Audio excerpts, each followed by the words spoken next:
জীবনের যাত্রাপথে সবথেকে বেশি গুরুত্বপূর্ণ হলো সম্পর্ক। কারণ এই সম্পর্কগুলো আমাদের সেই ব্যক্তির সাথে পরিচিত করায় যাদের হাত ধরে আমরা এই জীবনযাত্রার পথে অগ্রসর হই। এবার এই সম্পর্কে আপনার কথাবার্তা, আপনার ব্যবহার, এটা অত্যন্ত গুরুত্বপূর্ণ। তাই প্রশ্ন হলো, যাদের সাথে আমাদের এই সম্পর্ক গড়ে উঠেছে তাদের প্রতি আমাদের আচরণ কেমন হওয়া উচিত, তাদের সাথে কেমন ভাবে কথা বলা উচিত। এর একটা বড়ই সহজ উত্তর আছে, দর্পণ। আপনি নিজেকে যেভাবে দর্পণে দেখেন সেভাবেই দর্পণের দিকে তাকান এবং কল্পনা করুন যে আপনার স্থানে সেই ব্যক্তি আছে আর সে আপনাকে দেখছে। এবার বুঝতে চেষ্টা করুন যে আপনার কেমন ব্যবহার হওয়া উচিত, তার আপনার ব্যবহার কেমন হলে ভালো লাগবে আর কেমন হলে তার অনুচিত বোধ হবে। শুধু এইভাবেই সেই ব্যক্তিকে বুঝতে চেষ্টা করুন। কখনো কোনো মানুষের ভালোবাসার প্রয়োজন হয়, কখনো পথপ্রদর্শনের প্রয়োজন হয়, কখনো তিরস্কারের প্রয়োজন হয়, কখনো কটু সত্যের প্রয়োজন হয়, বা কখনো শুধু সঙ্গর প্রয়োজন হয়। যদি দুজন ব্যক্তি এভাবেই একে অপরকে বুঝে অগ্রসর হন তাহলে এই সম্পর্ক আজীবন চলতেই থাকবে। আসুন আমার সাথে ভালোবেসে বলুন, রাধা রাধা। মানুষ সংঘর্ষ করেন জীবনের সামনে এগোনোর জন্য, সাফল্য লাভ করার জন্য, মহান কর্ম করার জন্য। কখনো সে জীবনে একা হয়ে যায়, আবার কখনো তার জীবনে অনেক সংখ্যক লোক চলে আসেন, তাদের সাথে ভিন্ন ভিন্ন ধরনের সম্পর্ক গড়ে ওঠে। কিন্তু তখনই সাবধান থাকা প্রয়োজনীয়, কারণ সব সম্পর্ক সত্য হয় না। যেমন দেখবেন, যখন সাফল্য আসে তখন জীবনে অনেকগুলো সম্পর্কও আসে, নতুন নতুন সম্পর্ক গড়ে ওঠে। কিন্তু যখন ব্যর্থতা আসে তখন খুব কম সম্পর্ক গড়ে ওঠে। আর বেশিরভাগ সময় এই ব্যর্থতার সময় গড়ে ওঠা সম্পর্ক আজীবন আপনার সাথে থেকে যায়। সাফল্য হোক বা অসফলতা, তার কোনো প্রভাব সেই সব সম্পর্কে পড়ে না। সেখানে সাফল্যের পরে যে সম্পর্ক গড়ে ওঠে, বেশিরভাগ সময় এমনও দেখা যায় যে তার মধ্যে বেশিরভাগ মানুষ আপনাকে নিজের কাজে লাগাবেন, আপনাকে ব্যবহার করবেন, সময় এলে পরে আপনাকে ঠকাতেও পারেন। এর অর্থ এটা নয় যে আপনি জীবনে নতুন সম্পর্ক বানাবেন না, অবশ্যই বানাবেন, কিন্তু ব্যক্তি এবং সম্পর্কের পরখ করা আবশ্যক, আর সময় সময় সেটা করা আবশ্যক। যে কটি সম্পর্ক আপনার জীবনে আছে, যারা আপনার সাথে জড়িয়ে সারা জীবন, যারা আপনার সাথেই থাকবেন, তাদের যত্ন নিন আর তাদের সাথেই অগ্রসর হন। আর আমার সাথে ভালোবেসে বলুন, রাধা রাধা। এই জিতে হয়েছে, মৃত্যুর পরেও অন্তিম স্নানটাও অন্য কেউ করাবে। তাহলে এই সংসারে আপনার নিজের কি আছে? জীবন। শুধু এটাই আছে যেটা আপনার নিজের। আর এই জীবনকে উচিতভাবে যাপন করুন, পূর্ণরূপে তার সদ্ব্যবহার করুন আর শ্রেষ্ঠ থেকে শ্রেষ্ঠ কর্ম করুন। যদি সময় এলে পরে অন্য কেউ আপনাকে কিছু দেয়, আপনার যেটার প্রয়োজন ছিল, তাহলে সময় এলে আপনাকেও অন্যদের সব কিছুই দেওয়া উচিত। এই জীবনে যা কিছুই লাভ করেছেন তা উচিতভাবে ভালোবেসে উপভোগ করতে শিখুন, সবার মধ্যে ভাগ করে দিতে শিখুন। মনে রাখবেন, এই সংসারে এমন কিছুই নেই যা আপনার আর চিরকাল আপনার কাছেই থাকবে। আসুন আর আমার সাথে ভালোবেসে বলুন, রাধা রাধা। মানুষের জীবনে যখনই কোনো বিপদ আসে, মানুষ নিজের আশেপাশে দেখে, অন্য কাউকে শিক্ষা দেয় না। কখনো কোনো পাখিকে দেখবেন, একটা পাখি যখনই কোনো ঝড় আসে কি করে? একটা ঝড় এসে তার বাসা ভেঙে দিয়ে যায়, তার বাসা নষ্ট করে দিয়ে যায়। সেই পাখি কিন্তু অপেক্ষা করে না যে কে তাকে এসে সাহায্য করবে, সে কখনো আশা করে না যে কেউ এসে তাকে আশ্রয় দেবে। সে নিজেই কর্ম করে, একটা একটা করে খড়কুটো সে আবার জড়ো করে আর নিজের বাসা পুনর্নির্মাণ করে।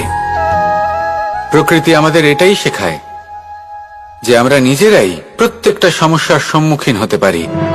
কারণ ঝড় অর্থাৎ সংকট আমাদের সবার জীবনেই আসবে, তার সম্মুখীন হতে হবে আমাদের, আর সেটাও নিজেদের শক্তি দ্বারাই।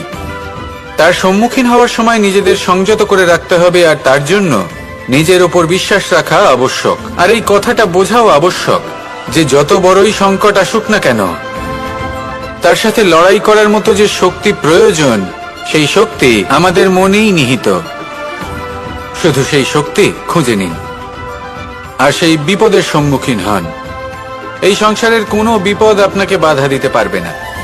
আসুন আমার সাথে ভালোবেসে বলুন, রাধা রাধা। আমরা সবাই জীবনের সামনে এগোতে চাই আর সামনে এগোতেও থাকি। আর যখনই কোনো ব্যক্তি জীবনের সামনে এগোতে থাকে, তখন তার পথে নিশ্চিত রূপে বাধা আসে। তখন মানুষ ঈশ্বরের কাছে প্রার্থনা করে যে, হে ঈশ্বর, আমার জীবনে যেন কোনো বাধা না আসে, আর যত বাধা আছে তার হাত থেকে আমাকে রক্ষা করে নিও। পূর্ণরূপে একটি নিরাপদ জীবনের কামনা করে। কিন্তু সত্যি কথা বলতে, এই বাধাগুলো কিন্তু কিছু মাত্রায় আমাদের কাছে আবশ্যক। যদি এই বাধা না থাকে, তাহলে আমরা সামনে এগোতে পারবো না। একটা উদাহরণ দিই, যখন আমরা হাঁটি তখন এই মাটির একটা আকর্ষণ বল থাকে, যেটা আমাদের নিচের দিকে আকৃষ্ট করতে থাকে। সেই কারণেই সামনে পথ চলা কঠিন হয়ে যায়। কিন্তু এই আকর্ষণ বলের কারণেই আমরা সামনে অগ্রসর হতে পারি, কারণ এই আকর্ষণ বল আমাদের ধরে রেখে দেয়। তার জন্যই আমরা মাটির ওপর টিকে থাকতে পারি। যদি আকর্ষণ বল না থাকে, তাহলে আমরা ভারসাম্য হারিয়ে ফেলবো, আর ভারসাম্য হারালে এগিয়ে চলা অসম্ভব হয়ে যাবে। সেই জন্য কখনো জীবনে পূর্ণরূপে নিরাপদ জীবনের কামনা করবেন না। এই যে বাধাগুলো আসে, তা কোনো না কোনো কারণে আসে। এটা কেন আসছে সেটা বুঝুন, এদের স্বাগত জানান। এর থেকে যে শিক্ষা লাভ করবেন, সেটাই আপনাকে এগিয়ে নিয়ে যাবে। আসুন আর আমার সাথে ভালোবেসে বলুন, রাধা রাধা। মানুষ নিজের জীবনে সবকিছুকে এসে ভেঙে দেবে। তার অন্তর্মনকে ভেঙে দেবে, তার আত্মাকে ভেঙে দেবে। কিন্তু সত্যি কথা বলতে, কিছু ভাঙলেও তাতে ভয় পাওয়ার কোনো প্রয়োজন নেই। ভাঙার পরেই কিন্তু নতুন নির্মাণ হয়। এটাই তো প্রকৃতি আমাদের শেখায়। এই দেখুন না, যখন এই মেঘ বিভাজিত হয়, ভেঙে পড়ে, তবেই তো বর্ষা আসে। আর বর্ষার পরেই এই মাটির সিঞ্চন হয়। একটি বীজ, সেটা ভাঙার পরে তবেই সেখান থেকে সে অঙ্কুরিত হয়। তাই ভেঙে পড়ার কথা শুনে ভেঙে পড়বেন না। তারপর যে সব নির্মাণ হতে চলেছে, তার উপর মনোনিবেশ করুন। আর হ্যাঁ, যদি সংসারে এমন কিছু থাকে যা ভাঙবেন না, তাহলে সেটা হলো বিশ্বাস। জীবনে কখনো কারোর বিশ্বাস ভঙ্গ করবেন না। যখন ব্যক্তির বিশ্বাস ভঙ্গ হয়, তখন তার আত্মা আহত হয়। আসুন আমার সাথে ভালোবেসে বলুন, রাধা রাধা। মানুষ যখনই কোনো কাজ করেন, তখন ওনার মনে একটা প্রশ্ন অবশ্যই আসে যে এই কাজের পরে লোকে নিন্দা করবে নাকি প্রশংসা করবে। এই বিষয়ে ভাবতে ভাবতে ওনারা এটা বুঝতে ভুলে যান যে নিন্দা এবং প্রশংসার বিষয় ভেবে ওনারা নিজেদের একাগ্রতা এবং সমর্পণ দুটোই হারিয়ে ফেলেন। নিন্দা হবে ভেবে ভয় পাওয়ার কি প্রয়োজন? নিন্দাতে অনুচিত কি আছে? উচিত দৃষ্টিভঙ্গি দিয়ে ভেবে দেখুন। নিন্দা এবং প্রশংসা এই দুটোই হলো অনিবার্য। নিন্দা যখনই হয়, তখন যে যাই বলুক না কেন, আপনি একটা সুযোগ লাভ করেন, একটা সুযোগ নিজের ভুল বুঝতে পারার। সেটা শুধরে নিতে পারেন, নিজের পথ বদলে নিতে পারেন, আর সাফল্যের পথে অগ্রসর হতে পারেন। একটা শিক্ষা পাওয়া যায় এই নিন্দা দ্বারা। আর যখন প্রশংসা লাভ হয়, তখন আমাদের মন আনন্দে ভরে ওঠে। এই দুটোই অত্যন্ত প্রয়োজনীয়। সেই জন্য নিন্দা এবং প্রশংসার এই খেলায় জীবনের অঙ্কটা বদলে ফেলবেন না, সেটা অনুচিত হবে। কারণ জীবন না শুধু নিন্দার বিষয় আর না শুধু প্রশংসার। জীবন হলো আত্মিক সুখের বিষয়। যখন আপনি কোনো শ্রেষ্ঠ কাজ করেন, আপনার মন আপনাকে বলে দেবে যে আজ আপনি কোনো শুভ কাজ করেছেন। সেটাই হলো আত্মিক সুখ।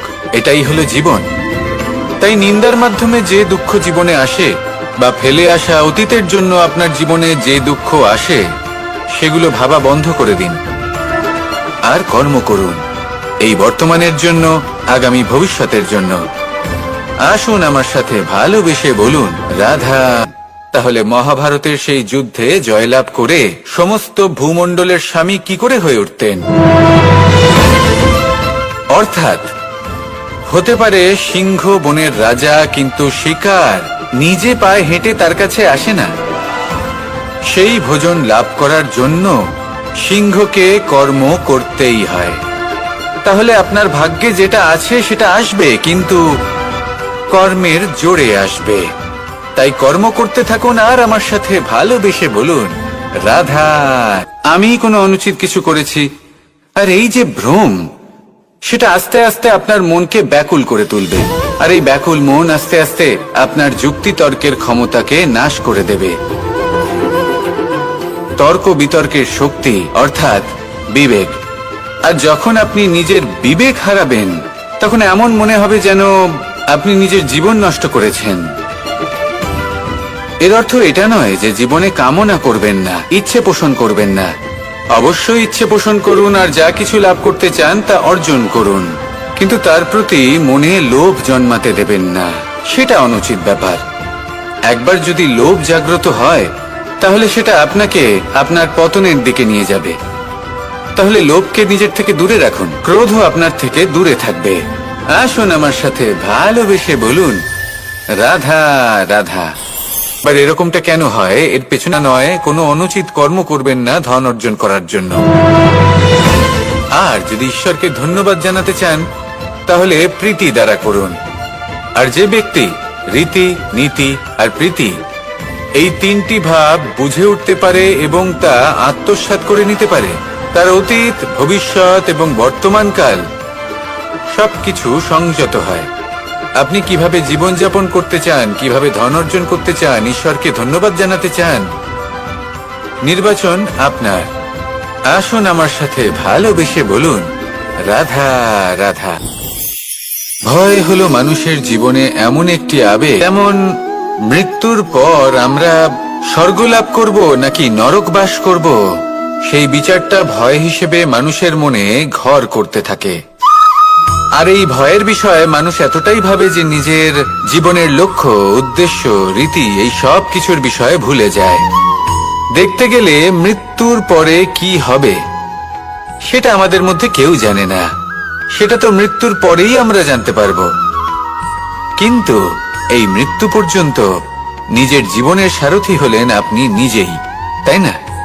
আপনি চাইলে এই জীবনকে স্বর্গও করতে পারেন, আবার নরকেও পরিণত করতে পারেন। নির্ভর করছে আপনার কর্মের ওপর আর আপনার আপনজনের ওপর। আপনি যাদের আপন বলে মনে করেন, অনেক সময় যাদের আপনি বন্ধু বলে মনে করেন, কথায় আছে যে প্রকৃত বন্ধুর মধ্যে ঈশ্বর বসবাস করেন। এই বন্ধু আপনাকে হয় পথ থেকে সরিয়ে দেবে বা উচিত পথে নিয়ে আসবে। এরাই আপনার জীবনকে স্বর্গ করে তুলতে পারে বা আপনাকে নরক পথেও টেনে নিয়ে যেতে পারে। তাই জীবনে নিজের কর্মের বিষয়ে আর নিজের সঙ্গের বিষয়ে ভাবুন, সতর্ক হয়ে এগোন আর আমার সাথে ভালোবেসে বলুন রাধা রাধা। আমরা সবাই প্রত্যেকদিন পরিশ্রম করি, কিন্তু আমাদের মনে কখনো না কখনো এই প্রশ্ন অবশ্যই আসে যে সবসময় জীবনে অগ্রসর হওয়ার জন্য সেই পথেই কি চলা উচিত যেটা পূর্ণরূপে সুরক্ষিত, নাকি এমন পথেও চলা উচিত যে পথে একটু সংকটও আসতে পারে। এবার আমি আপনাদের বলবো যে বিকাশ কিভাবে হয়। ছোট্ট একটা উদাহরণ দিই বিকাশের। আমরা ছোটবেলায় কিভাবে হাঁটতে শিখি। যখন আমরা শিশু অবস্থায় থাকি, তখন আমরা একটি পা মাটিতে রাখি, দ্বিতীয় পাটি আমরা শূন্যে উত্তোলিত করি। তারপর সেই পা আমরা আবার মাটিতে রাখি, আর তার উপর ভিত্তি করে আমরা আবার অন্য পাটা ফেলি। ঠিক এভাবেই আমরা হাঁটতে শিখে যাই। এবার এক্ষেত্রেও আমরা ছোট্ট একটা ঝুঁকি নিই, আর সেটা হলো যে আমরা পাটি শূন্যে উত্তোলিত করেছি। এতে বিপদ হলো এটাই যে আমরা ভুল করে নিজের ভারসাম্য হারাতে পারি, পড়ে যেতে পারি। অনেকবার পড়েও যাই, কিন্তু তারপরে কি হয়? আমরা আবার উঠে দাঁড়াই আর চলতে শুরু করে দিই, আর ঠিক এভাবেই আমরা হাঁটতে শিখে যাই। এমন জীবনেও হয়। জীবনেও এইভাবেই কর্ম করতে থাকুন। এমন কিছু কর্ম করলেন যার ফলে বিপদ আসতেই পারে, পরাজয় হতেই পারে, কিন্তু সেটা পার করলেই বিকাশ সম্ভব। তাই কর্ম করতে থাকুন আর আমার সাথে ভালোবেসে বলুন, রাধা রাধা। কখনো কখনো আমরা অনেক কিছু ভাবি, তারপর দুঃখী হয়ে যাই যে এত কিছু ভাবা সত্ত্বেও আমরা যে কর্ম করতে চেয়েছিলাম সেটা করতেই পারলাম না, যে লক্ষ্যটা আমরা লাভ করতে চাইছিলাম সেটা করতেই পারলাম না। আমরা সংসারের সামনে এটা ঘোষণা করে ফেলি, কথা দিয়ে ফেলি যে এই কর্ম আমি করে দেখাবো, এই সাফল্য আমি প্রাপ্ত করেই ছাড়ব, কিন্তু করতেই পারি না। তার কারণটা কি? চেতনা, আমাদের একাগ্রতা। আমরা একাগ্র হয়ে পড়ি এই সংসারকে কিছু প্রমাণ করে দেখানোর জন্য, যেখানে আমাদের একাগ্রচিত্ত হওয়া উচিত নিজেদের কর্মের উপর। কোনো বস্তু বা কোনো সাফল্যের কামনা করা, তার জন্য পরিকল্পনা করা, তার জন্য কর্ম করা আর তা প্রাপ্ত করা, এটা আমাদের কর্তব্য। আর আমাদের মনোযোগ শুধু সেদিকেই কেন্দ্রীভূত হওয়া প্রয়োজনীয়। এই সংসারকে বলার কোনো প্রয়োজন নেই। একবার যদি আপনি কর্ম করে দেখান তাহলে সংসার এমনিও দেখতে পাবে। সেই জন্য প্রতিশ্রুতি দেবার পরিবর্তে দৃঢ় সংকল্প করে অগ্রসর হতে থাকুন। শুধু ভাবার বদলে কর্ম করতে শিখুন, আর বলার পরিবর্তে সেটা করে দেখাতে শিখুন। একবার সাফল্য লাভ করুন, তারপর এই সংসারকে বলবেন যে এটা আমি ভেবেছিলাম আর সেটাই আমি করে দেখিয়েছি। কর্ম করুন আর আসুন আমার সাথে ভালোবেসে বলুন, রাধা রাধা। বৃন্দাবনের মাখনের মতো সেই আনন্দ, সেই প্রেম কোথায় আছে? বৃন্দাবনে গোপীদের হাঁড়ি ভেঙে মাখন খাওয়া, বাড়িতে লুকিয়ে চুরিয়ে ঢোকা, পরিশ্রম করা, চুরি করে হাঁড়ি ভেঙে মাখন খাওয়া, তার মধ্যে যে আনন্দ ছিল সেটা কোনো পাত্রে রাখা মাখনে কি পাওয়া যায়? মায়ের বকা খাওয়া, মায়ের প্রেম অনুভব করা, ওনার হাত থেকে মাখন খাওয়া, যমুনার তটে বসে গোপীদের সাথে হাসি ঠাট্টা করা, রাধাকে উত্ত্যক্ত করা, বৃন্দাবনের স্মৃতিগুলি হলো অমূল্য। যখনই সেগুলো স্মরণ করি তখন এই মন প্রফুল্ল হয়ে ওঠে। কিন্তু আপাতত আমি এই মাখনটা খেয়ে তৃপ্তি লাভ করব। আপনিও আপনার জীবনে সেই অমূল্য অদ্ভুত মুহূর্তগুলোকে স্মরণ করুন এবং আনন্দিত থাকুন। আমার সাথে ভালোবেসে বলুন, রাধা রাধা। কখনো কখনো আমাদের নিজেদের ভাবনা চিন্তাই জীবনের পথে অগ্রসর হতে বাধা দেয়। আমাদের চিন্তা ভাবনা আমাদের সীমাবদ্ধ করে দেয়। লাভ করব, আর সেখানে আমরা থেমে যাই। এটা হয় আমাদের ভাবনার সীমাবদ্ধতার জন্য। কিন্তু যদি জীবনের কথা বলি, জীবন যদি আপনাকে সেই স্থানে পৌঁছে দেয়, তাহলে তার পরবর্তী পথটাও জীবন আপনাকে নিশ্চিত রূপেই দেখাবে। প্রয়োজনটা হলো সেই পথটা দেখার এবং সেই পথে অগ্রসর হওয়ার। আর যেটা আমাদের জীবনযাত্রার সাথে হয় সেটা জীবনের সাথে এবং আত্মার সাথেও হয়ে থাকে। আমরা জীবনে প্রগতি লাভ করি, বিকাশ লাভ করি, কিন্তু একটা সময় পরে আমরা থেমে যাই। আমাদের সেটাই করলে চলবে না। এই জীবনযাত্রা, প্রগতি, বিকাশ, এই সব কিছুর সমাপ্তি তখনই সম্ভব যখন জীবন সমাপ্ত হবে। তাই নিজেকে বাধা দেবেন না, নিজের জীবনের উদ্দেশ্যকে সীমিত করবেন না। সামনে অগ্রসর হতে থাকুন আর আমার সাথে ভালোবেসে বলুন, রাধা রাধা। আজ আপনাকে আমি একটা কাহিনী প্রসাধন ওর ভালো লাগলো না। ওর মনে হতে লাগলো যেন ওর রূপ ওকে ত্যাগ করেছে। ও এই কথা রাধাকে বলল। রাধা ওই দর্পণের দিকে তাকালো, একটা বস্ত্র নিল আর সেই দর্পণকে স্বচ্ছ করে তুলল। তারপর ললিতা ওই দর্পণের দিকে তাকালো আর ও নিজের উদ্ভাসিত রূপ দেখতে পেল, নিজের সৌন্দর্য দেখতে পেল। তাৎপর্য মালিন্য দর্পণে ছিল, তার রূপে নয়। ঠিক সেইভাবেই এই দর্পণের মতোই হলো আমাদের মন। যদি এতে মালিন্য থাকে তাহলে এই সংসারের সবকিছুই মলিন বলে মনে হবে। আপনি যদি এই সংসারের সৌন্দর্য দেখতে চান, এই সংসারের শুভ কি সেটা জানতে চান, তাহলে নিজের মনকে স্বচ্ছ করে তুলুন। আসুন আমার সাথে ভালোবেসে বলুন, রাধা রাধা।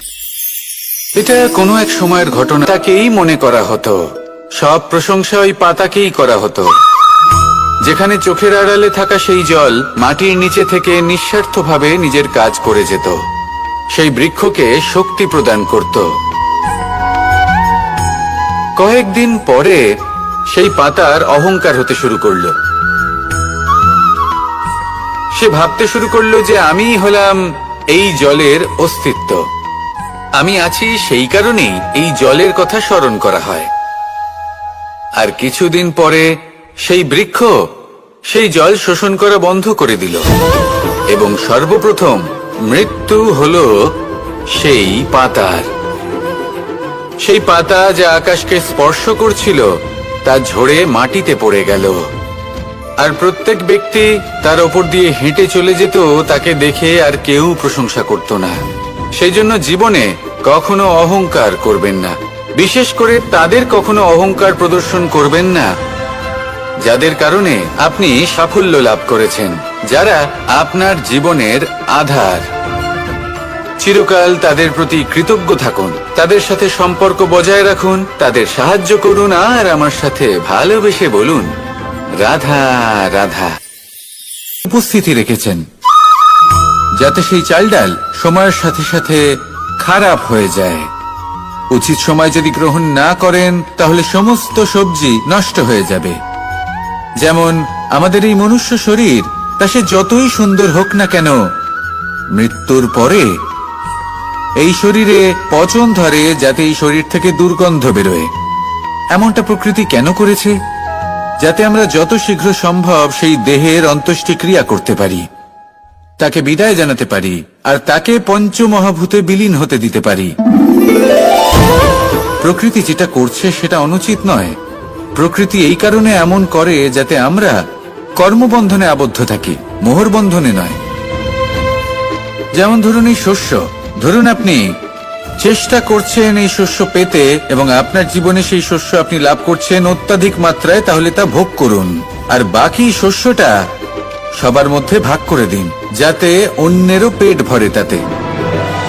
যদি আপনি সাফল্য লাভ করেন, শ্রেষ্ঠ কর্ম করেন, শ্রেষ্ঠ ব্যক্তি হয়ে ওঠেন, তাহলে কখনো অহংকার করবেন না, অহংকারী হয়ে উঠবেন না। সেই সাফল্য, সেই শ্রেষ্ঠত্বর সদ্ব্যবহার করুন অন্য কারোর জীবন প্রকাশময় করার জন্য। তবেই আপনার সেই সাফল্য, আপনার শ্রেষ্ঠত্ব জীবনে আরো ঊর্ধ্বমুখী হবে। সবার শেষে আমরা সবাই পঞ্চমহাভূতে বিলীন হয়ে যেতে চলেছি। উচিতভাবে এই জীবনের সদ্ব্যবহার করুন, কর্মের সাথে জড়িত থাকুন, এই প্রকৃতির পথপ্রদর্শন মানতে থাকুন, আর আমার সাথে ভালোবেসে বলুন, রাধা রাধা। এই ফুল কি সুন্দর হয়, তাই না? কিন্তু এই কাজটা আপনি কাঁটার সাথে করতে পারবেন না। কাঁটা আপনাকে অত্যন্ত যন্ত্রণা দেবে, সেটা আপনিও জানেন। এবার এই ফুল আর কাঁটার মধ্যে যে পার্থক্য, সেটাই হলো পার্থক্য সজ্জন এবং দুর্জনদের মধ্যে। কখনো কখনো আমাদের জীবনে এমন কিছু ব্যক্তি আসেন যারা অত্যন্ত কোমল, তাদের আমরা দমন করে বসি। আর বেশিরভাগ সময় তারাই আমাদের সব থেকে বড় শুভাকাঙ্ক্ষী হন। তারা চাইলে বিরোধিতা করতেই পারেন, চাইলে আমাদের উপর প্রহার করতেই পারেন, কিন্তু তা করেন না। আর এই কথাটা আমরা তখন বুঝতে পারি যখন বাস্তবে আমাদের সামনে কোনো শত্রু, কোনো দুর্জন ব্যক্তি, কোনো কাঁটা বাধা হয়ে দাঁড়ায়। তাই জীবনে কোনো ব্যক্তি যদি নীরব থাকে, কোমল হয়, তাকে দমন করবেন না। হতে পারে সেই ব্যক্তি আপনার জীবনের সব থেকে বড় পুঁজি হয়ে ওঠেন। আসুন আমার সাথে ভালোবেসে বলুন, রাধা রাধা। এই সংসারে এই সংখ্যাটি অত্যন্ত শক্তিশালী। আপনি জীবন যাপন করেন একবার, জন্মগ্রহণ হয় একবার, মৃত্যু আপনি একবারই লাভ করেন। এই এক সম্মিলিত হতে না দেন, তাহলে সেটা কূটনীতি হয়ে দাঁড়ায়, মানুষ সেখানে ছলনা করতে শিখে যায়। এবার যদি আপনি এককে একের সাথে মিলিত করে দুই করে দেন, তাহলে সেটা গণনীতি হয়ে দাঁড়ায়। মানুষ সংগ্রহ করতে শেখে, লাভ করতে শেখে। আর যদি আপনি এক এবং এক মিলিয়ে শূন্য করে দেন, তাহলে তাকে আধ্যাত্ম বলা হয়, যেখানে আমরা নিজেকে ঈশ্বরের কাছে পূর্ণরূপে সমর্পণ করে দিই। আর যদি আপনারা এক আর এক এই দুইকে মিলিয়েও একই থাকতে পারেন, তাহলে তাকে প্রেম নীতি বলা হয়। যেমন আমি আর রাধা, না আমরা শূন্য আর না আমরা দুজন ভিন্ন, দুজন ভিন্ন হয়েও আমরা অভিন্ন।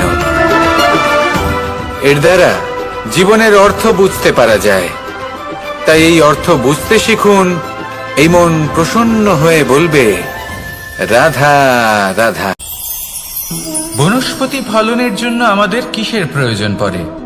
একটু ধরিত্রীর, একটু পরিশ্রমের, আর একটা বীজের। এবার যদি মানুষের কথা বলি, তাহলে এখানে ধরিত্রী হলো মানুষের এই জীবন, যেখানে মানুষ নিজের ইচ্ছের ফল ফুল ফলন করতে চায়। পরিশ্রম হলো আমাদের কর্ম, আর বীজ হলো আমাদের নির্বাচন। আমাদের বেছে নিতে হবে যে আমরা কি বপন করব, আম নাকি ফণি মনসা। এর মধ্যে আমরা কি পেতে চাই? রসালো ফলের ফলন চাই নাকি কাঁটার ফলন চাই, তা আমাদের উপর নির্ভরশীল। কিন্তু একটা কথা ঠিক, লক্ষ্য যেমনই হোক না কেন, জীবন যেমনই হোক না কেন, যদি আপনি লক্ষ্যের দিকে এগোতে থাকেন, তাহলে কর্মের সাথে খামখেয়ালি আচরণ করতে পারবেন না।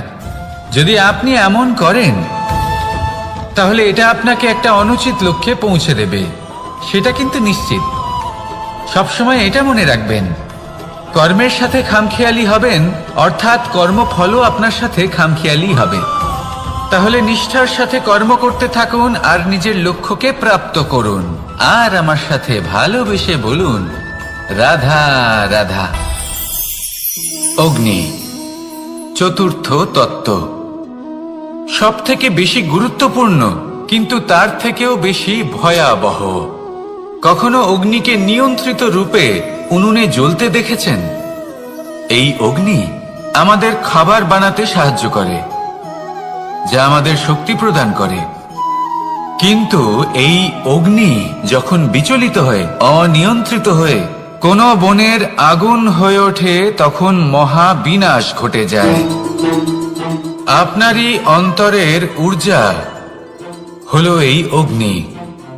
এটা আপনার শক্তিও, আপনার ক্রোধ।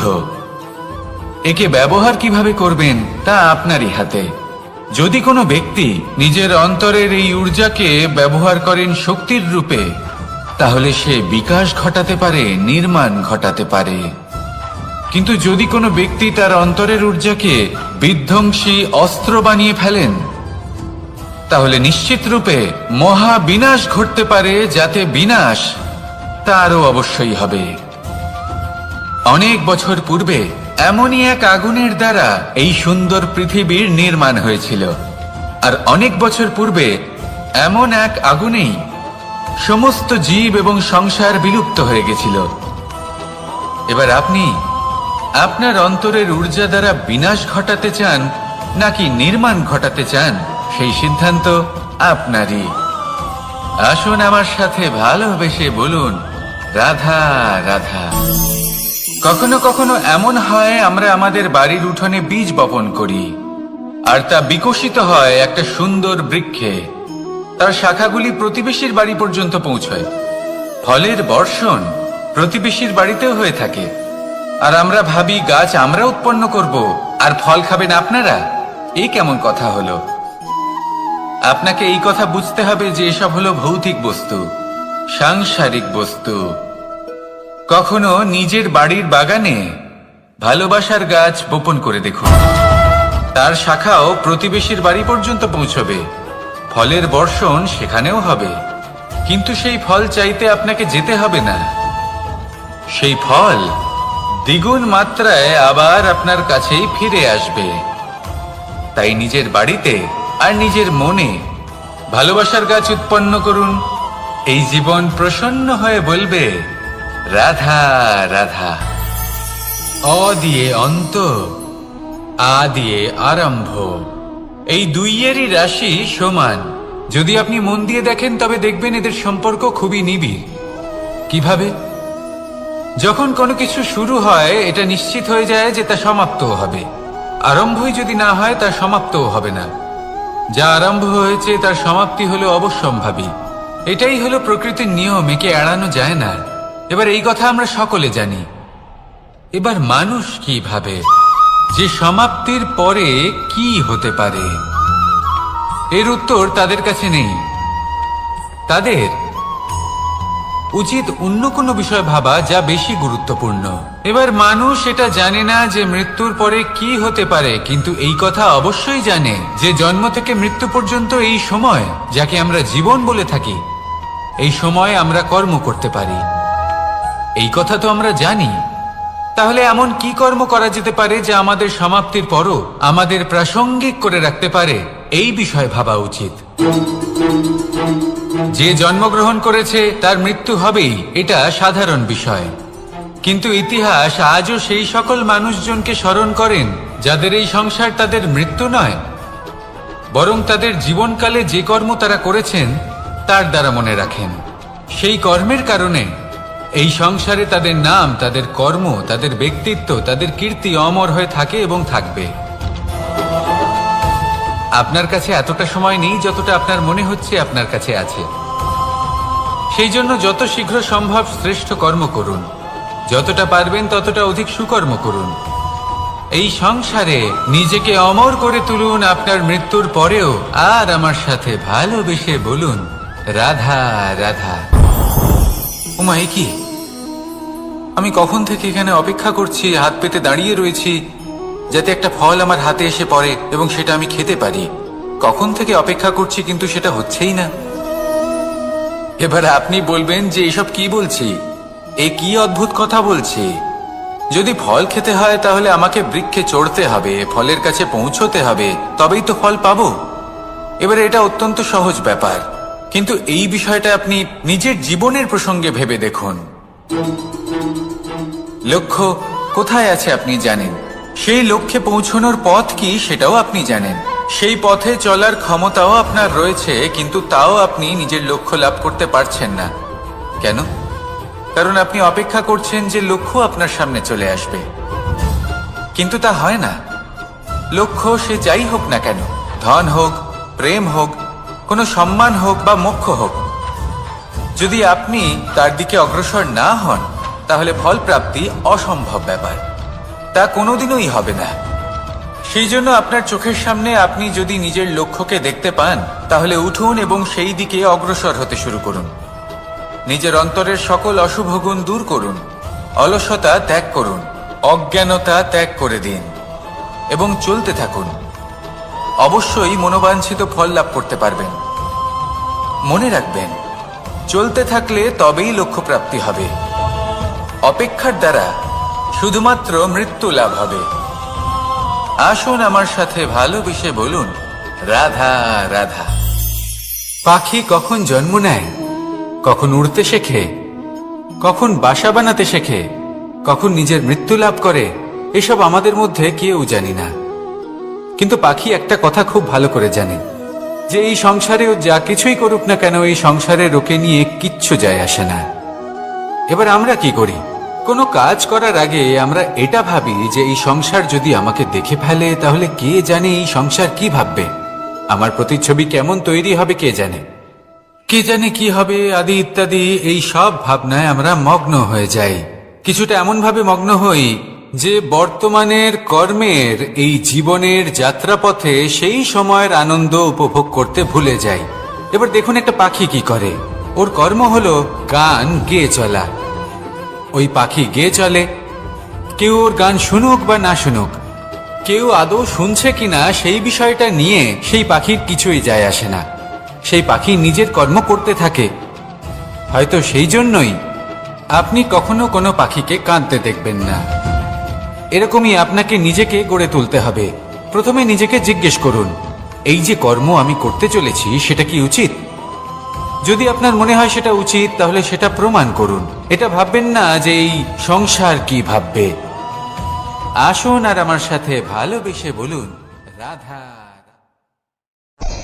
বনের মধ্যে যদি আপনি কোনো বিষাক্ত সাপ দেখেন তাহলে কি করবেন? আপনি তখনই তার থেকে দূরে পালাতে চেষ্টা করবেন। আর এটা কেন করবেন? নিজের রক্ষার্থে। এই কথা আমি নয় মেনে নিলাম, কিন্তু নিজের জীবনে এটা করেন না কেন? আপনি যেখানেই যান, যে স্থানেই যান না কেন, প্রত্যেক সময় প্রত্যেক মুহূর্তে এমন বিষাক্ত সাপ আপনি অবশ্যই খুঁজে পাবেন। আর সেই সাপ নয় যাদের আপনি বনে খুঁজে পাবেন, এরা হলো সেই সাপ যা আপনাকে পাপ করতে বাধ্য করবে। আপনার অন্তরের বাসনা, ক্রোধ, অহংকার, লোভ, ঈর্ষা এদের বৃদ্ধি ঘটাবে। দেখুন, বনের এই সাপ আপনাকে একবার ছেড়ে দিতেও পারে, ছোবল নাও মারতে পারে, কিন্তু এই যে পাপরূপী সাপ আছে তা অবশ্যই ছোবল মারবে। কর্ম যদি করেন তাহলে অবশ্যই ফল পাবেন। সেই জন্য যখনই কোথাও যাবেন, যদি এমন কাউকে দেখেন, যদি এমন কিছু দেখেন যে আপনাকে পাপ করতে বাধ্য করছে, তাহলে সেই মুহূর্তে সেখান থেকে পালিয়ে যান। যেমন বনের সাপ দেখে আপনি পালাতে থাকেন। সৎকর্মের রক্ষা অত্যন্ত আবশ্যক। আসুন আর আমার সাথে ভালোবেসে বলুন, রাধা রাধা। যদি কোনো সিংহ বানরের মতো গাছে চড়তে চেষ্টা করে তাহলে কি হবে? একটা মাছ যদি মাটিতে হাঁটতে চেষ্টা করে তাহলে কি হবে? তারা বিফলই হবে। কিন্তু এরকম কেন হয়? তার কারণ হলো প্রকৃতির রচনা কিছুটা এরকম। এখানে প্রত্যেকটি ব্যক্তিকে, প্রত্যেকটি প্রাণীকে আলাদা আলাদা গুণের অধিকারী করা হয়েছে এবং সকলকে একটা সীমাও প্রদান করা হয়েছে। এবার এই যে বৃক্ষ, পশু, পাখি, এদের মধ্যে সেই ক্ষমতাই নেই যে এরা নিজেদের যাচাই করতে পারবে, নিজেদের সীমাগুলো বুঝতে পারবে, নিজেদের সদ্গুণগুলো চিনতে পারবে। এরা সেটা করতে পারবে না। কিন্তু মানুষ তো আলাদা। মানুষের কাছে সেই বিশেষ শক্তি আছে যে তারা পূর্ণরূপে নিজেদের যাচাই করতে পারবে, নিজেকে পূর্ণরূপে বুঝতে পারবে, নিজের দোষ, নিজের অপগুণ, নিজের সদ্গুণ, নিজেদের সীমাগুলো তারা বুঝতে পারবে। আর এটা অত্যন্ত গুরুত্বপূর্ণ। কথায় আছে যে যদি সাফল্য লাভ করতে হয় তাহলে নিজেকে যাচাই করে নিতে হবে। তাই নিজেকে যাচাই করুন, নিজের সাথে পরিচিত হয়ে যান এবং জীবনে কর্ম করতে থাকুন। সাফল্যের শিখরে অবশ্যই পৌঁছে যাবেন। আর ওখানে যদি যান তাহলে এই মন প্রসন্ন হয়ে অবশ্যই বলবে, রাধা রাধা। অন্ধকারাচ্ছন্ন রাত্রি যদি এসে থাকে তাহলে আলোকিত প্রকাশ নিয়ে সূর্যও অবশ্যই আসে। রোগ যদি এসে থাকে তাহলে তার ওষুধও অবশ্যই আসে। সমস্যা যদি আসে তাহলে সেই সমস্যার সমাধানও নিজে থেকেই আমাদের কাছে চলেই আসে। এই সংসার, এই জীবনের শুধুমাত্র একটাই নিয়ম আছে, আর তা হলো এটাই, এই সংসার হলো একটা চক্রের মতো। এতে শাশ্বত বলে কিছু নেই, নিত্য বলে কিছু নেই। আর যা কিছুই রয়েছে সব বদলাতে চলেছে। যদি আপনার জীবনে দুঃখ থাকে, সমস্যা থাকে, যদি আপনি বিপদ দ্বারা আচ্ছন্ন, তাহলে মনে রাখবেন সবকিছু বদলে যেতে চলেছে।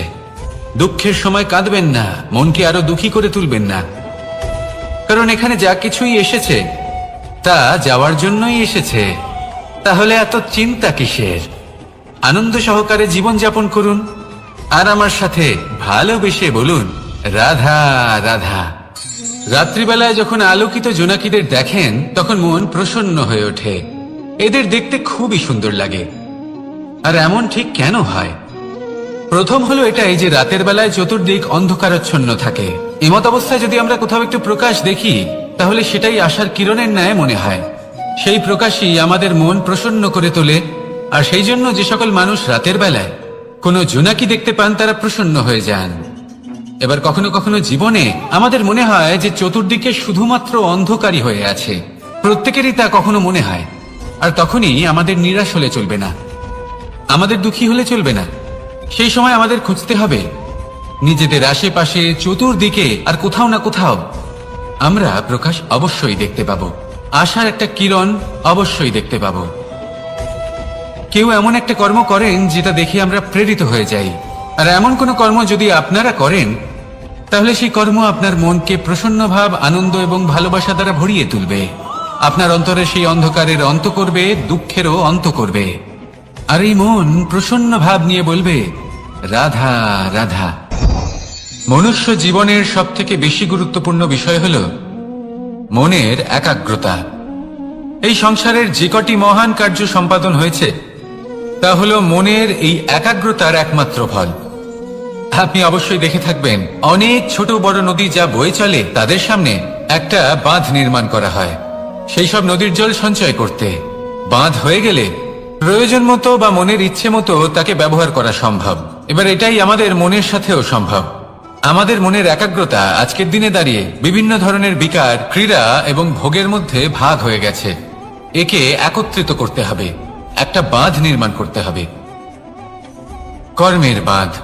আপনাকে শুধু এটাই করতে হবে, যেটা উচিত কর্ম সেটাই করুন, যেটা অনুচিত কর্ম সেটা করা থেকে নিজেকে বিরত রাখুন। ব্যাস, এই কাজটাই আপনি করতে থাকুন, করতে থাকুন, মনের মধ্যে একাগ্রতার বাঁধ নির্মাণ করুন। আর একবার যদি তা নির্মাণ হয়ে যায় তাহলে যখন চাইবেন, যেখানে চাইবেন, যতটা চাইবেন একাগ্রতা প্রয়োগ করতে পারবেন। আর একবার যদি আপনি এটা শিখে যান তাহলে এই সংসারকে বদলে ফেলার মতো কাজ আপনি করতে পারবেন, সমাজকে শুধরাবার মতো কাজ করতে পারবেন। তাহলে এই মনকে একাগ্র করুন আর আমার সাথে ভালোবেসে বলুন, রাধা রাধা।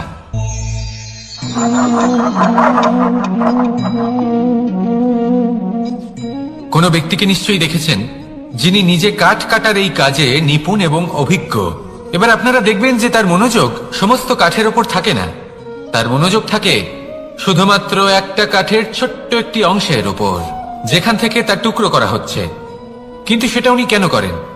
যদি এটা উনি না করেন তাহলে সেই কাঠ সঠিক পদ্ধতি এবং তাড়াতাড়ি কাটা যাবে না। জীবনেও তাই হয়ে থাকে। আপনি হয়তো কোনো লক্ষ্য স্থির করেছেন বা পথ নির্বাচন করেছেন বা কাজ স্থির করেছেন যেটা আপনি করেই ছাড়বেন। তাহলে নিজের সম্পূর্ণ মনোযোগ শুধুমাত্র তার উপর কেন্দ্রীভূত করুন। যদি আপনার মন এদিক ওদিক তাকাতে থাকে, অস্থির হয়ে পড়ে, বিচলিত হয়ে পড়ে, যদি তা হয়ে থাকে তাহলে আপনি অবশ্যই অসফল হবেন।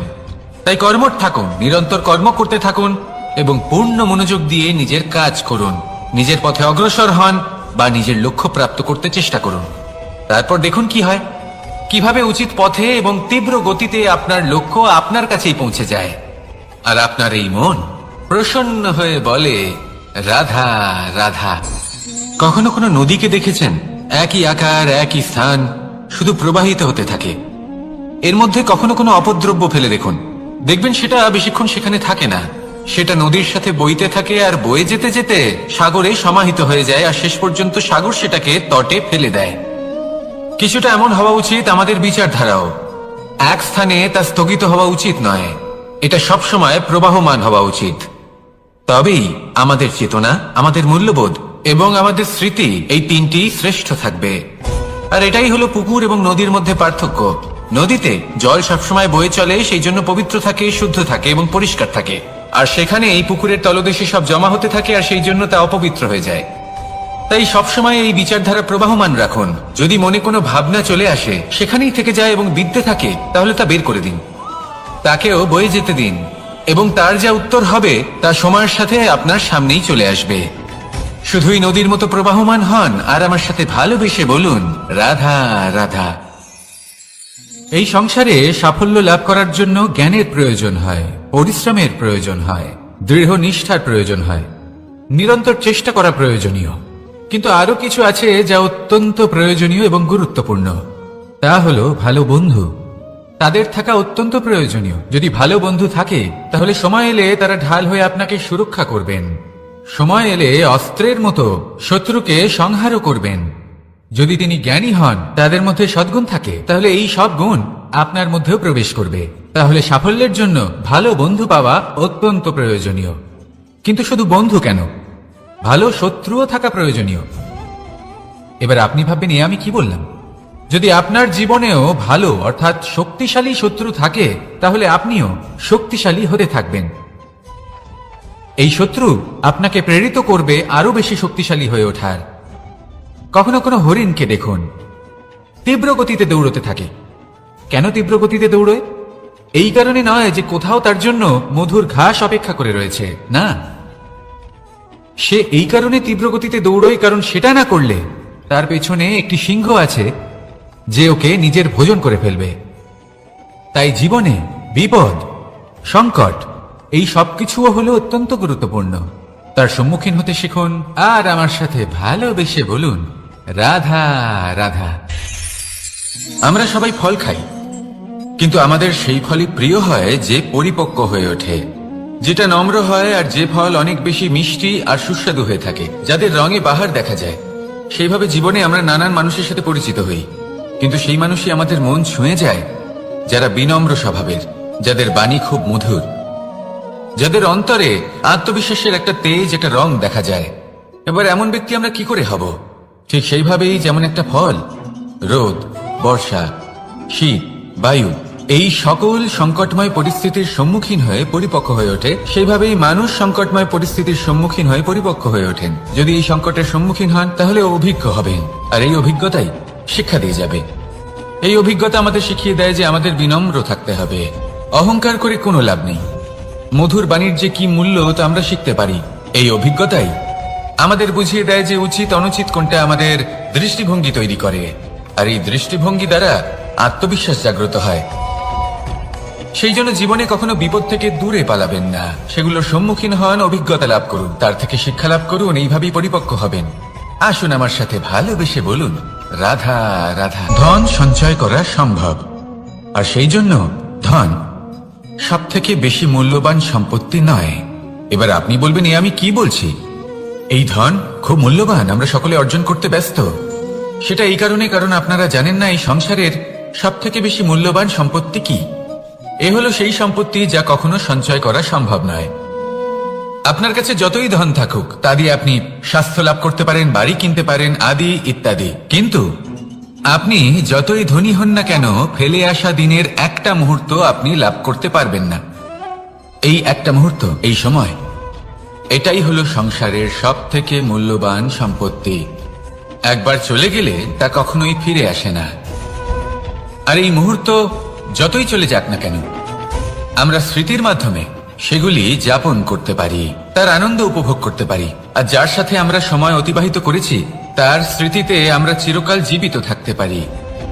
সেই জন্য সময় সব থেকে মূল্যবান সম্পত্তি, তাকে এইভাবে নষ্ট করবেন না।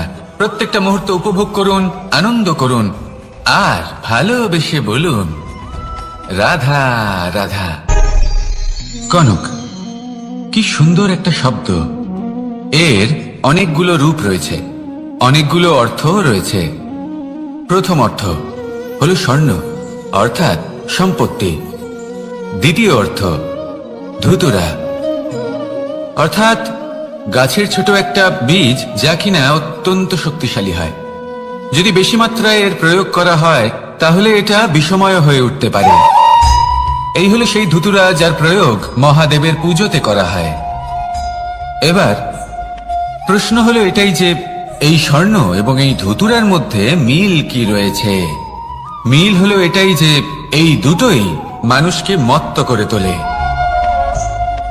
ধুতুরা মানুষকে তখন মত্ত করে যখন তাকে সেবন করা হয়, কিন্তু স্বর্ণ, ধন, সম্পত্তি, মানুষ এটা যতটাই অর্জন করে নেয় সেটাই যথেষ্ট। এই স্বর্ণ মানুষের ভাবনা চিন্তা করার ক্ষমতাকে বশ করে ফেলে। মানুষ সম্পত্তির লোভে মত্ত হয়ে ওঠে, কারণ যে যত চমৎকারী, যতটা অমূল্য হয় তাকে সামলানো কিন্তু ততটাই কঠিন, তাই না? তাই মনে রাখবেন, ধন, স্বর্ণ, সম্পত্তি এগুলো ধুতুরার থেকেও অনেক বেশি বিষাক্ত হতে পারে। তাই এর উপর আত্মসংযমের একটা কবচ পরিয়ে রাখবেন এবং বিবেকের শক্তির সাথে এগুলো প্রয়োগ করুন, তবেই কল্যাণ হবে। আসুন আমার সাথে ভালোবেসে বলুন, রাধা রাধা। আমার কাছে যশোদা মা যেমন, আমার কাছে দেবকী মা যেমন, আমার কাছে ঠিক তেমনই হলেন গোমাতা। এবার ভেবে দেখার বিষয় হলো এটা যে এই সংসারে অসংখ্য প্রাণী আছে, একজন গাইকে একজন মায়ের মর্যাদা কেন দেওয়া হয়? তাহলে এর অনেকগুলো কারণ আছে। এই গাই অর্থাৎ গোমাতা, এনারা হলেন অত্যন্ত শান্ত, শান্তি প্রিয়, কখনো কারোর কোনো ক্ষতি করতেই পারেন না। গোমাতা যে দুধ নিজের বাছুরকে পান করান সেই দুধই আমাদেরও দেন। সেই দুধ পান করে আমরা শক্তি লাভ করি। এই দুধ থেকে আমরা মাখন, ঘি, পায়েস এইসব সুস্বাদু খাবার লাভ করি। গোমাতার গোবর আমাদের জ্বালানি হিসেবে সাহায্য করে, যার ফলে খুব কম সংখ্যক কাঠ ব্যবহার করা যায় এবং বেশিরভাগ জঙ্গল সুরক্ষিত থাকে। গোমাতার গোমূত্র সেটাও আমাদের কাছে লাভজনক। এর দ্বারা আমরা অনেক রোগ থেকে মুক্তি লাভ করতে পারি। গোমাতা যখন একটি বাছুরকে জন্ম দেন তখন সেই বড় হয়ে আমাদের ক্ষেত কর্ষণ করে। সেই জন্য গাইকেও জীবনে মায়ের মর্যাদা দেবেন। যতটা সম্ভব তাকে সেবা করুন এবং ভালোবেসে তাকে পালন করুন। এই মন নিজে থেকেই প্রসন্ন হয়ে বলবে, রাধা রাধা। মধু কারই না পছন্দ বলুন তো? অত্যন্ত সুস্বাদু হয় এই মধু, মিষ্টি খেতে হয় এবং তা শক্তিও প্রদান করে। এবং প্রত্যেকটি মিষ্টি পদার্থের মতোই এতেও খুব তাড়াতাড়ি পিঁপড়ে ধরে যায়। অন্যদিকে যদি নুনকে দেখি, তাহলে বছরের পর বছর রাখলেও এতে পিঁপড়ে ধরে না। এবার যদি কথা বলি বন্ধুত্বের, তাহলে বন্ধুত্ব নুনের মতো হওয়া উচিত, মধুর মতো নয়। যারা সামনে এলে শুধুমাত্র মধুর মধুর কথা বলবে, পরে এতে পিঁপড়ে ধরে যাবে, এটা নুনের মতো হওয়া উচিত। প্রকৃত বন্ধু হলো সে যে সময় এলে পরে আপনার সামনে আপনার প্রকৃত সত্য তুলে ধরবে, তা সে যতই কঠিন হোক না কেন। আপনার দোষ, আপনার অপগুণ, আপনার খামতি আপনাকে বলতে পারবে, যাতে আপনি সেগুলো শুনে মেনে নিয়ে তারপর নিজেকে শুধরোতে পারেন। এটাই হলো প্রকৃত বন্ধুত্ব। কখনো নিজের জীবনের আশেপাশে মন দিয়ে দেখবেন, অনেক সময় এমন মানুষ থাকেন, অনেক বন্ধু থাকেন, যাদের দেখে আমাদের মনে হয় যে এনারা খুব কঠোর, এনাদের কথা খুব কটু। কিন্তু বেশিরভাগ এমন মানুষের মনটা যদি বুঝতে পারেন, তাহলে দেখবেন তাতে কোনো মালিন্য নেই। এনাদের মন অত্যন্ত পবিত্র হয়। যদি আপনার জীবনেও এমন কোনো ব্যক্তি থেকে থাকে, এমন বন্ধু থাকে, তাহলে তাদের আগলে রাখুন আর আমার সাথে ভালোবেসে বলুন, রাধা রাধা। যতক্ষণ আমরা এই সংসারে জীবিত, ততক্ষণ আমাদের সাথে সবকিছু থাকে। আমাদের ধন, সুখ স্বাচ্ছন্দ্য, আমাদের মিত্রগণ, আমাদের পরিবার, এই সমাজ, এই সবকিছু আমাদের সাথে থাকে। যেদিন আমরা এই সংসারকে ত্যাগ করব, এদের মধ্যে কেউ আমাদের সাথে যাবে না। না ধন, না স্বাচ্ছন্দ্য, না সম্পত্তি। এই সকল মানুষ, এই সমাজ, এরা শুধুমাত্রই শ্মশান পর্যন্ত আমাদের সাথে থাকতে পারবেন। তারপরে যদি আমাদের সাথে কিছু যেতে পারে, তাহলে তা শুধুই আমাদের ধর্ম। আর এই সংসারে আমরা নিজেদের যে সুনাম রেখে যাই, সেটা সম্ভব শুধুমাত্র কর্মের দ্বারা। সেই জন্য সংসারে যতদিন পর্যন্ত জীবিত আছেন, যদি কিছু অর্জন করতে চান, তাহলে ধর্ম অর্জন করুন, ধর্মের বিষয়ে স্পষ্টতা অর্জন করুন এবং কর্ম অর্জন করুন। এটাই হবে আপনার অতীত এবং এটাই হবে আপনার ভবিষ্যৎ, এবং এটাই সকলকে প্রেরণা প্রদান করবে। আসুন আমার সাথে ভালোবেসে বলুন, রাধা রাধা। এই পরিবার হলো আমাদের জীবনের একটা অমূল্য সম্পদ, অমূল্য এক আশ্রয়, যা এই সংসারে হয়তো কোথাও আপনি পাবেন না। তাই একে আগলে রাখুন। পরিবার সেই গাছ। আসুন আমার সাথে ভালোবেসে বলুন, সেই গাছ। আসুন আমার সাথে ভালোবেসে বলুন, রাধা রাধা। অনেক সময় আমরা জীবনে অনেক মানুষকে এমন বলতে শুনে থাকি যে আমি অসফল হয়েছি কারণ আমার সময় ভালো যাচ্ছিল না। আমি এই জিনিসটা লাভ করতে চাইছিলাম কিন্তু করতে পারলাম না কারণ আমার সময়টা ভালো যাচ্ছিল না। আমি আমার জীবনে ওই মহান কাজটা করতে চাইছিলাম কিন্তু করতে পারলাম না। কেন? কারণ আমার সময়টা ভালো যাচ্ছিল না। কিন্তু যে মুহূর্তে ভালো সময় আমার জীবনে আসবে, আমি সব কিছু প্রাপ্ত করব। এমন প্রায় প্রত্যেকেই বলেন। আসুন একটা কথা বোঝা যাক। একজন মালিকে দেখুন, সে প্রত্যেক দিন গাছের সেবা করে, তাকে জল দেয়, তার যত্ন আত্তি করে। কেন? প্রত্যেক দিন সেই গাছ ফল দেয় না। সঠিক সময় এলে তবেই সেই গাছ ফল দেয়, কিন্তু প্রত্যেক দিন মালি তার সেবা করে, তাকে যত্ন করে। শুধুমাত্র তখন করে না যখন সেই গাছ ফল দিতে সক্ষম। আর যদি মালি গাছের যত্ন প্রতিদিন না করে, তাহলে হয়তো সেই গাছ ফল দিতেই পারবে না। এটাই হলো আমাদের জন্য একটা শিক্ষা। যখন সময় আমাদের জন্য অপেক্ষা করে না, তখন আপনি সময়ের জন্য কেন অপেক্ষা করছেন? ভালো সময়ের জন্য অপেক্ষা করবেন না। ভালো এবং শুভ কর্ম দ্বারা ভালো সময়কে নিজের কাছে টেনে আনুন। নিরন্তর কর্ম করুন, পরিশ্রম করতে থাকুন। শুভ সময় আপনা থেকেই আপনার কাছে আসবে। আসুন আমার সাথে ভালোবেসে বলুন, রাধা রাধা। একে বালি বলুন, মাটি বলুন বা ধুলো বলুন, এ দিয়ে কত কিছু করা সম্ভব। এ দিয়ে আপনি নিজের বাসস্থান নির্মাণ করতে পারেন, প্রাচীর গড়ে তুলতে পারেন, অট্টালিকা নির্মাণ করতে পারেন। কিন্তু যদি এই বালিকে আপনি মুষ্টিবদ্ধ করে রাখতে চান, তাহলে তা হাত থেকে ফসকে যাবে। আপনি কখনোই একে মুষ্টিবদ্ধ করতে পারবেন না। এরকমই হয় আমাদের জীবন, আর এরকমই হয় সময়। এই মুষ্টিবদ্ধ করা বালির মতো। সময়কে আমরা বাধা দিতে পারবো না, আটকেও রাখতে পারবো না। এ হলো প্রবাহমান। জন্ম থেকে মৃত্যু পর্যন্ত এই যে সময়, তা খুবই সীমিত। আর এই সময় আমরা যেটাই করি তার দ্বারাই আমাদের মূল্য নির্ধারিত হয়। আর এই সংসার থেকে চলে যাওয়ার পরেও এই সংসার এই সব কর্মের জন্যই আমাদের মনে রাখে। তাই যদি আপনি এটা ভাবেন যে আজ যে কর্ম করার ছিল আমি না হয় কাল করে নেব, কাল আমার লক্ষ্যে পৌঁছানোর কথা ছিল আমি পরশু পৌঁছবো, না, এই সময় খুব মূল্যবান, একে নষ্ট করবেন না। এই সময়কে সদ্ব্যবহার করুন, মহান হবার পথে অগ্রসর হন। একে যদি মুষ্টিবদ্ধ করে রাখার চেষ্টা করেন, এই সময় থেমে থাকবে না। আসুন আমার সাথে ভালোবেসে বলুন, রাধা রাধা। আমাদের মনে যখন কোনো প্রশ্ন ওঠে, কোনো দ্বন্দ্ব জাগে, তখন আমরা যাই আমাদের গুরুর কাছে, আমাদের আরাধ্যের কাছে গিয়ে জিজ্ঞেস করি। এইভাবেই একদিন আমি পৌঁছলাম আমার আরাধ্যের কাছে, আমার মহাদেবের কাছে, আর ওনাকে প্রশ্ন করলাম যে মহাদেব, জীবনে আনন্দ পাওয়ার, উৎসব পালনের, প্রেম ভাগ করে নেবার, জীবনকে উপভোগ করে নেওয়ার সর্বশ্রেষ্ঠ সময় কোনটা?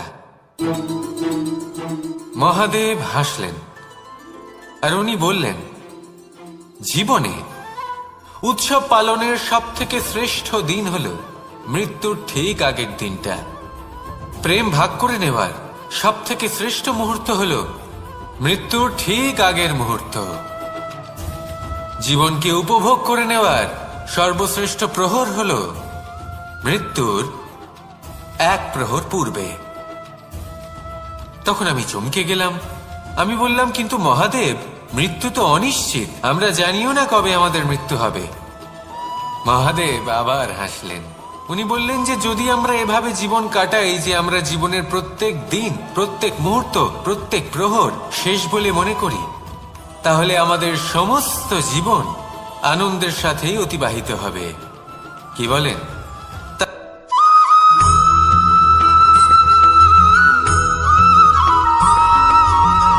এই সংসারে কোনো বস্তু হোক বা ব্যক্তি হোক, তার একার গুরুত্ব কিন্তু খুব বেশি নয়। একটা উদাহরণ হিসেবে বৃষ্টির ফোঁটাকে ভেবে দেখুন।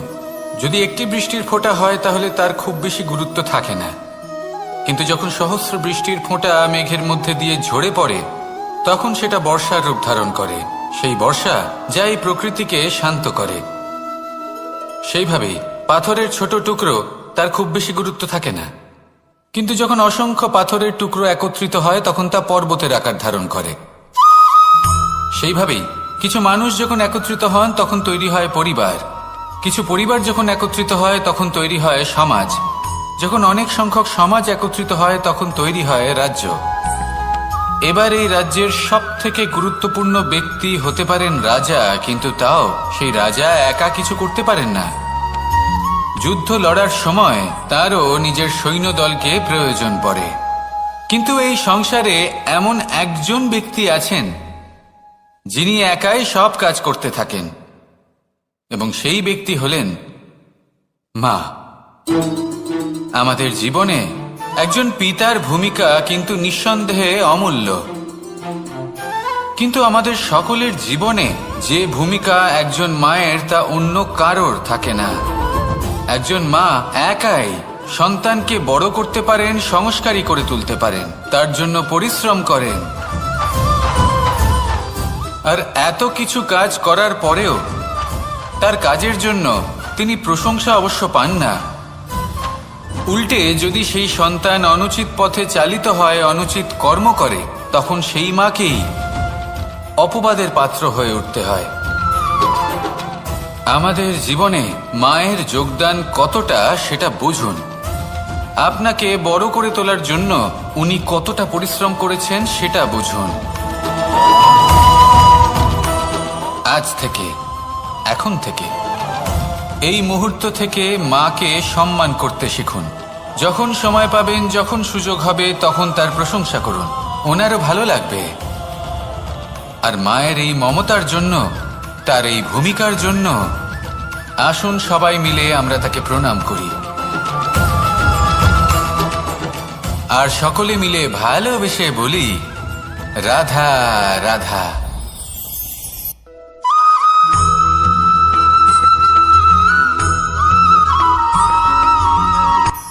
এই সংসারে সাফল্য লাভ করার জন্য জ্ঞানের প্রয়োজন হয়, পরিশ্রমের প্রয়োজন হয়, দৃঢ় নিষ্ঠার প্রয়োজন হয়, নিরন্তর চেষ্টা করা প্রয়োজনীয়।